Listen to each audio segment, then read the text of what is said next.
Bonjour, bienvenue à cette deuxième capsule de Radio-Québec. On va parler aujourd'hui du phénomène QAnon. QAnon, le phénomène qui ne cesse de gagner en popularité et aussi en légitimité, il faut le dire, ce malgré l'offensive médiatique de ces dernières semaines, les médias qui ont tenté de discréditer QAnon en l'associant à une théorie de la conspiration. QAnon qui est heureusement plus populaire que jamais, et j'en veux pour preuve le fait que les serveurs du forum de discussion 8chan ont failli s'effondrer il y a quelques jours sous la demande de bande passante, alors que près d'un demi-million de personnes consultaient les messages de Q simultanément. Imaginez ça, un demi-million de personnes simultanément sur 8chan. Alors, ça génère un certain nombre de commentaires sur les médias sociaux, des commentaires souvent positifs, mais pas que. Il y a des gens qui se méprennent sur le phénomène, qui ont de la mauvaise information et qui commentent. Il y a aussi des gens qui sont mal intentionnés, qui essayent de délégitimer ou de détourner le phénomène.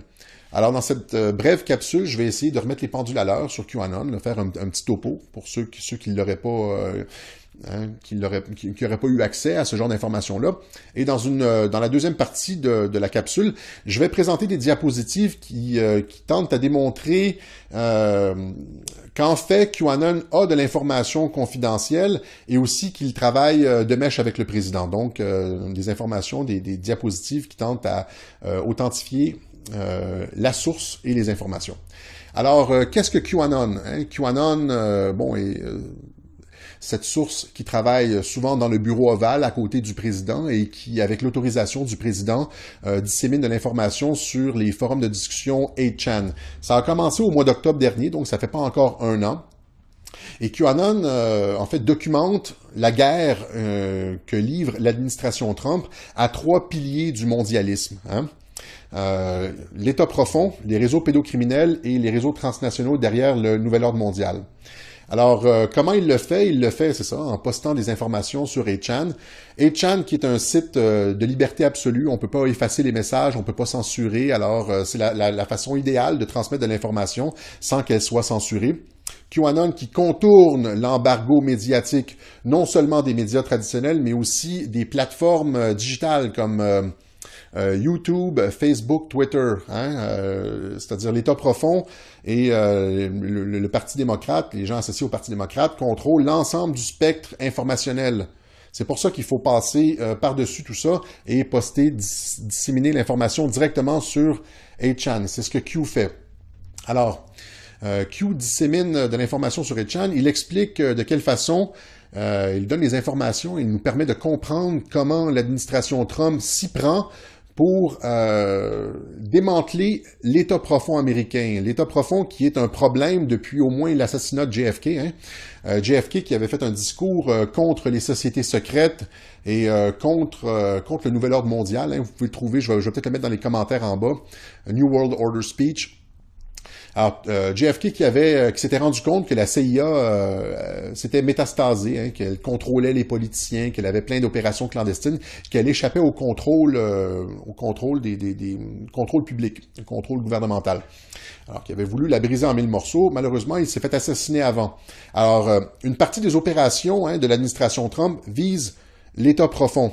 Et c'est ce qu'on voit beaucoup là avec toutes ces enquêtes visant à, cette histoire de collusion avec la Russie. Eh bien, ça, c'est la partie émergée de l'État profond.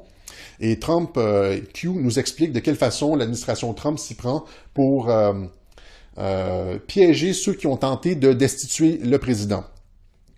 Donc, il y a des gens qui sont dans l'administration Obama qui sont coupables de sédition, de trahison et de toutes sortes de crimes, de corruption. Et Q documente de quelle façon l'administration Trump s'y prend pour les piéger à leur propre jeu.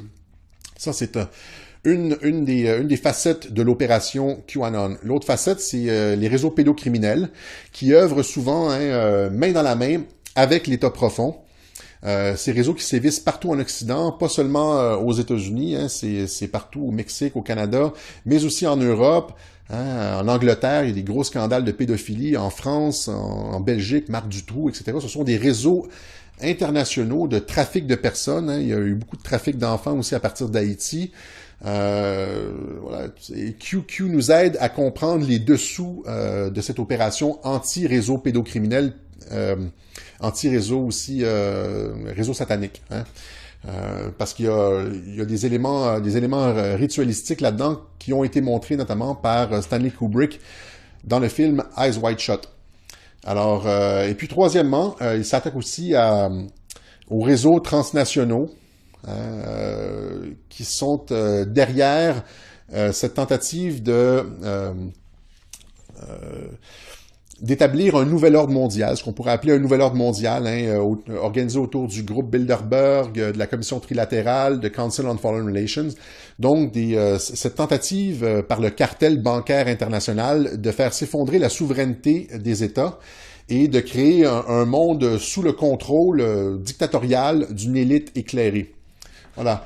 Alors, ce sont les trois cibles principales de l'administration Trump. Donc, quand Trump est allé dire au micro, lors de la campagne électorale, qu'il attendait vider le marais, assainir le marais, drain the swamp, il ne visait pas que quelques politiciens corrompus à Washington. Il visait l'État profond, les réseaux pédocriminels et les réseaux transnationaux qui essaient d'établir le nouvel ordre mondial, les réseaux sorosiens, rothschildiens qui essaient d'établir le nouvel ordre mondial. Et tout ça, et tous ces réseaux, ces trois aspects sont interreliés, évidemment. On ne peut pas attaquer l'un sans toucher l'autre. Alors ça, ce sont les objectifs de QAnon. C'est ce qui est documenté sur 8chan. Ces temps-ci, on entend surtout parler des enquêtes visant à cibler les tentatives de sédition, de trahison contre l'administration Trump.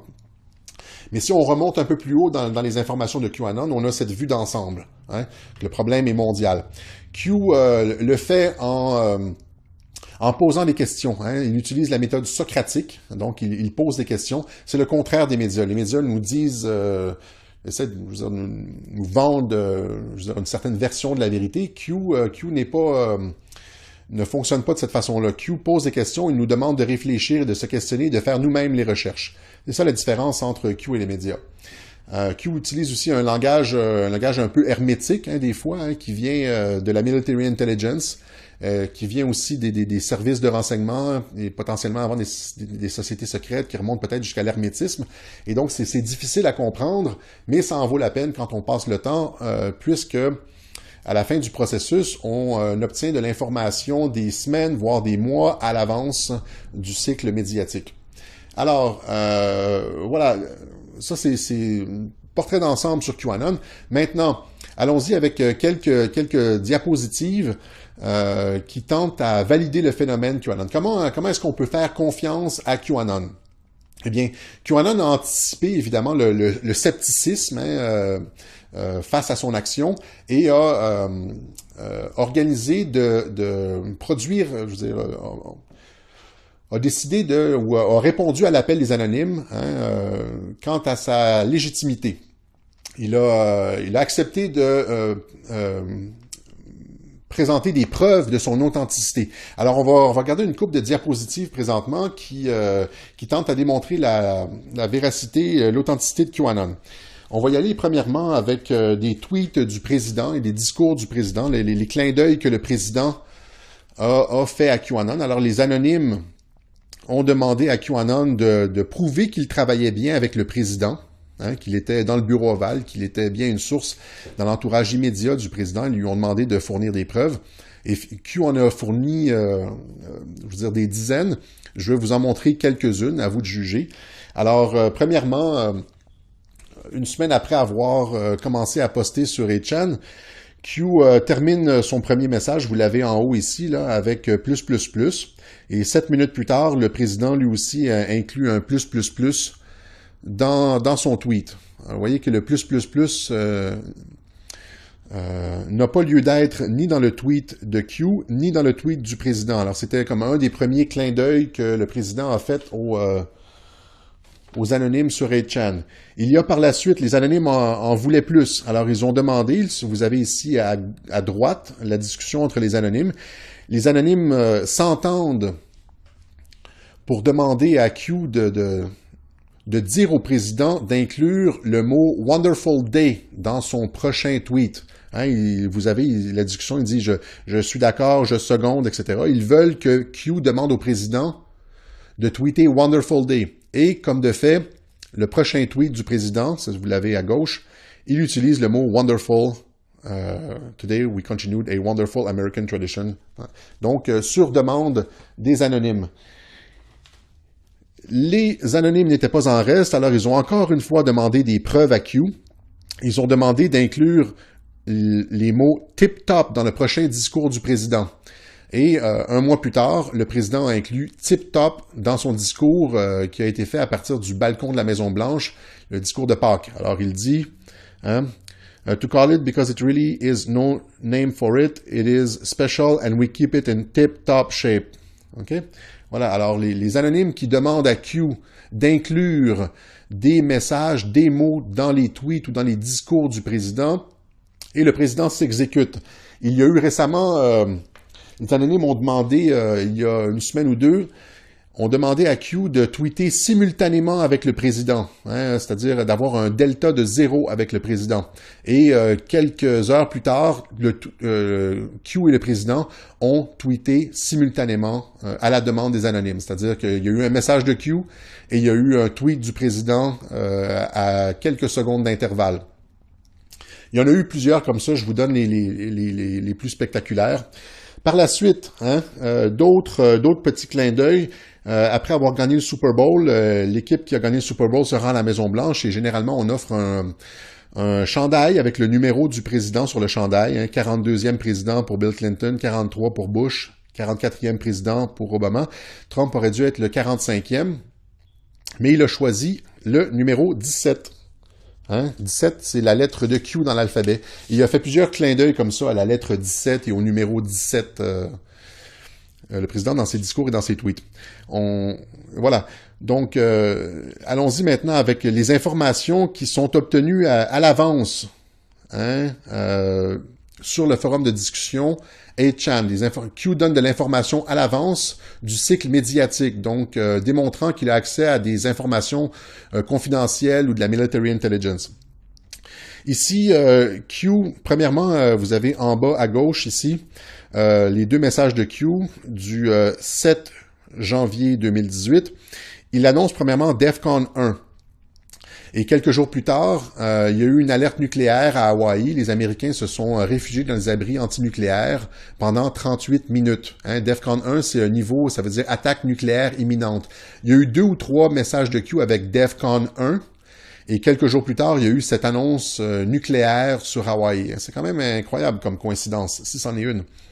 Il a par la suite attiré l'attention des anonymes sur le livre Fire and Fury, dont j'ai parlé dans plusieurs de mes capsules, hein, le livre qui salissait Donald Trump, et a indiqué dans le deuxième message 2 Q chapters. Le lendemain, Julian Assange upload le livre Fire and Fury sur le site de Wikileaks avec 2 chapitres où les O avaient été remplacés par des Q. Donc, un petit clin d'œil entre QAnon et Julian Assange.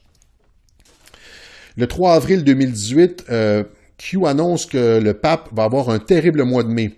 Et comme de fait, le pape, a eu un terrible mois de mai. Il y a eu cette histoire de scandale avec les évêques au Chili. Il y a eu tellement de scandales au mois de mai qu'il a considéré, il a dit qu'il pensait peut-être prendre sa retraite. Donc, annoncé un mois à l'avance, un mois et demi à l'avance par QAnon. Il y a eu cette partie du discours du président Trump qui a été coulée 2 semaines à l'avance dans un des messages de Q. Hein. Trump a fait dans son discours où il résiliait l'accord sur le nucléaire iranien. Il annonçait dans son discours « Bigger problems than ever before ». 2 semaines avant, Q avait sorti cette phrase-là entre crochets de citation dans un de ses messages. Hein. Alors, le 24 avril, Q marquait cette phrase « Bigger problems than ever before ». Trump utilise exactement la même phrase 2 semaines plus tard, donc indiquant que Q avait accès au discours présidentiel sur la résiliation de l'accord avec l'Iran sur le nucléaire. Hein, le 8 mars 2018, Q a annoncé que il y avait une entente entre Kim Jong-un et le président Trump. Et ça, c'était à l'époque où est-ce que tout le monde nous assurait qu'on était sur le bord de la Troisième Guerre mondiale.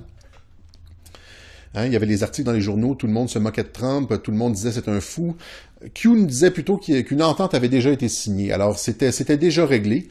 Et le 26 avril 2018, il y a eu le Nord et le Sud ont annoncé la fin de la guerre de Corée. Et le 12 juin 2018, la Corée du Nord a accepté de dénucléariser. J'ai fait une vidéo là-dessus qui s'appelle le théâtre Trumpkin. Hein, c'est quand Trump et les médias avaient annoncé que le sommet avec Kim avait été repoussé. Et là, tout le monde disait dans les médias, on savait que ça allait pas avoir lieu. Ben moi, je disais, dans cette capsule, je disais que c'était déjà signé en m'appuyant sur des messages de Q et que le sommet allait probablement avoir lieu exactement à la même date. Et c'est ce qui s'est passé. C'est ça, le sommet a eu lieu exactement à la même date. Donc, en s'appuyant sur les messages de Q, on est capable de voir comment Trump se joue des médias et on est en avance sur le cycle médiatique. Le 8 avril 2018, Q, dans un de ses messages, hein, il y avait cette attaque au gaz en Syrie. Q dit « De nuit, autorisation B19.2 », vous l'avez en haut à droite. Hein? Autorisation B19.2. Et il indique aussi « Missiles only hein? ». Et finalement, on apprend quelques jours plus tard que le Pentagone a envoyé 2 bombardiers B-1 tirer 19 missiles pour frapper des sites en Syrie. Alors, l'information avait été postée sur 8chan avant, autorisation B19.2 hein, et missiles only. Donc, on savait qu'il n'allait pas avoir de troupes au sol, que c'était juste une frappe de missiles. C'est, encore une fois, dans mon clip, la Troisième Guerre mondiale. Hein, je disais qu'il allait avoir... qu'il n'y aurait pas de Troisième Guerre mondiale, qu'il n'allait pas avoir de troupes au sol. Encore une fois, en m'appuyant sur des informations de Q, donc qui se sont avérées légitimes et véridiques. Voilà, et on va terminer avec celui-ci. Le 22 décembre 2017, il y a un des anonymes qui demande à Q comment ça se fait qu'on a abandonné le programme spatial. Hein, et là, Q qui annonce que le programme spatial va revenir en force. 6 mois plus tard, le président annonce la création des Space Force. Hein. Alors, vous l'avez ici, le message de Q, vous l'avez en bas à gauche. « It's coming back in a big way. Space is critical to our national security. » Hein? Ça, c'était le 22 décembre. Hein, et le président qui annonce la création de Space Force quelques mois plus tard. Donc, qu'est-ce qu'on a ici? On a une source qui travaille intimement avec le président Trump dans des opérations de guerre stratégique informationnelle qui visent l'État profond, les réseaux pédocriminels et ce qu'on pourrait appeler les réseaux transnationaux derrière le nouvel ordre mondial. Les informations que Q poste sont valables. On les a souvent, on a l'information des semaines, voire des mois à l'avance. Q travaille de façon très étroite avec le président. Et encore tout récemment, hein, on a appris, QAnon a annoncé que les FISA warrants, les mandats d'écoute électronique, allaient être déclassifiés.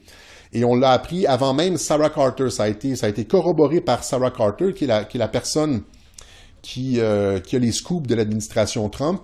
Donc, on l'a eu sur 8chan en premier. Après ça, Sarah Carter l'a eu. Et finalement, on est dans le processus de déclassification présentement. Même chose avec la démission de Rod Rosenstein. Hein? Rod Rosenstein qui vient de démissionner. Ça a été annoncé il y a 2 semaines sur 8chan par QAnon. Alors, à tous ceux qui disent que Q, c'est un menteur, Q, c'est un affabulateur. Les informations sont disponibles 2, 3 semaines, voire des mois à l'avance sur 8chan par QAnon. Et ceux qui s'inspirent, et ceux qui analysent QAnon sont généralement en avance sur le cycle médiatique, ont de l'information véridique, ne sont pas pris dans le jeu des médias et dans la désinformation médiatique. Voilà. Alors, je vais laisser dans les commentaires en bas plusieurs liens hein, de sites et de commentateurs sur lesquels je m'appuie des fois pour comprendre les messages de Q, parce que comme j'ai dit, les messages sont difficiles à comprendre des fois. Je vous invite à aller sur 8chan et aussi à aller lire les messages de Q. Hein, ça va faire de nous des gens mieux informés. Et là, on est sur le point de voir tout ce qui a été annoncé par QAnon se réaliser. Hein. La démission de Rosenstein, le renvoi de Robert Mueller et de cette commission d'enquête sur la collusion avec la Russie, les mises en accusation. Hein. Il y a QAnon avait annoncé que des tribunaux militaires s'en venaient et le président Trump a, comme de fait, annoncé une modification une modification des statuts pour les tribunaux militaires qui permettent d'y juger les civils. Alors, il y a toujours des clins d'œil entre Trump et QAnon. C'est de l'information pertinente et véridique. Je vous invite à vous informer auprès de QAnon. And we have an army, okay, as a soldier and as a general, as a retired general, we have an army of digital soldiers. What we are now, what we call, I call them, because this was an insurgency, folks. This was run like an insurgency. This was irregular warfare at its finest in politics. And that story will continue to be told here. But we have what we call citizen journalists. Okay? Because the journalists that we have in our media did a disservice to themselves, actually more than they did to this country. They did a disservice to themselves because they displayed an arrogance that is unprecedented.